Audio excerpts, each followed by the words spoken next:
અમેરિકામાં રહેતા ઇન્ડિયન્સને ચોર અને ફ્રોડ તરીકે ચિતરવા માટે કેટલાક ટ્રમ્પ સમર્થકો એ હદ પર આવી ગયા છે કે તેઓ ઇન્ડિયન્સને ટાર્ગેટ કરવાનો એક પણ ચાન્સ નથી છોડી રહ્યા. જાન્યુઆરી 2026માં અથર્વ સતાવણે નામના એક ઇન્ડિયન યુવકને પાર્સલ કાંડમાં અમેરિકાની કોર્ટે 18 વર્ષની જેલની સજા ફટકારી હતી. આ વાતને 1 મહિનો થઈ ગયા બાદ નિક સોર્ટેડ નામના એક કન્ઝર્વેટિવે સોશિયલ મીડિયા પર તેને બ્રેકિંગ ન્યૂઝ ગણાવી ઇન્ડિયન્સને ટાર્ગેટ કરતા એવું લખ્યું છે કે બાઇડનની પ્રેસિડેન્સી દરમિયાન આવેલા ઇલીગલ ઇન્ડિયનને 15 મિલિયનની ચોરી કરવાના આરોપમાં 18 વર્ષની જેલની સજા ફટકારવામાં આવી છે.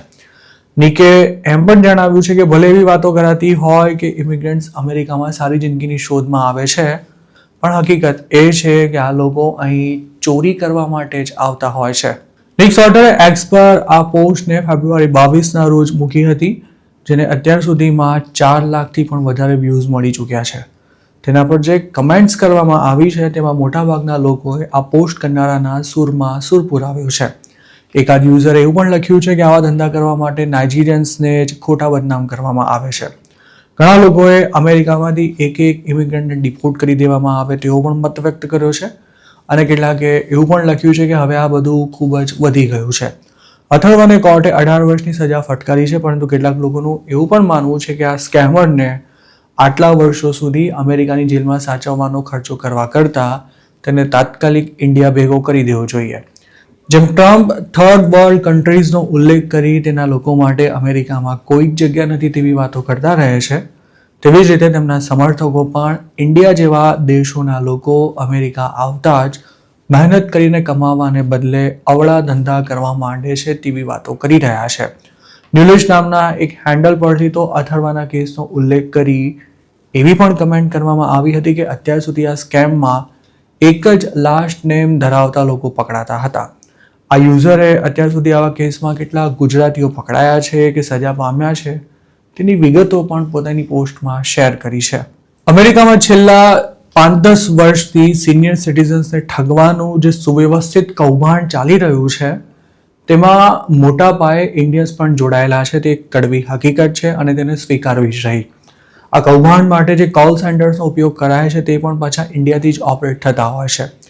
જોકે અમેરિકામાં જેટલા ઇન્ડિયન્સ રહે છે તેની સરખામણીએ આ સ્કેમ કરનારા લોકોની સંખ્યા ખૂબ જ અલ્પ છે, પણ મુઠ્ઠીભર લોકોની આવી કરતૂતોને કારણે હવે યુએસમાં રહેતા તમામ ઇન્ડિયન્સને ચોર તેમજ સ્કેમર તરીકે જોવામાં આવી રહ્યા છે. ગયા વર્ષે ટાર્ગેટના સ્ટોરમાંથી એક ઇન્ડિયન મહિલા ચોરી કરતા પકડાઈ હોવાનો વિડીયો ખાસો વાયરલ થયો હતો. આ વિડીયો પોલીસ ઓફિસરના બોડી કેમમાં શૂટ થયો હતો, જેમાં એક મહિલા ઓફિસરે આરોપીને તે કયા દેશની છે તે પૂછ્યું હતું. ચોરી કરનારી મહિલાએ પોતે ઇન્ડિયન છે તેવું કહ્યું.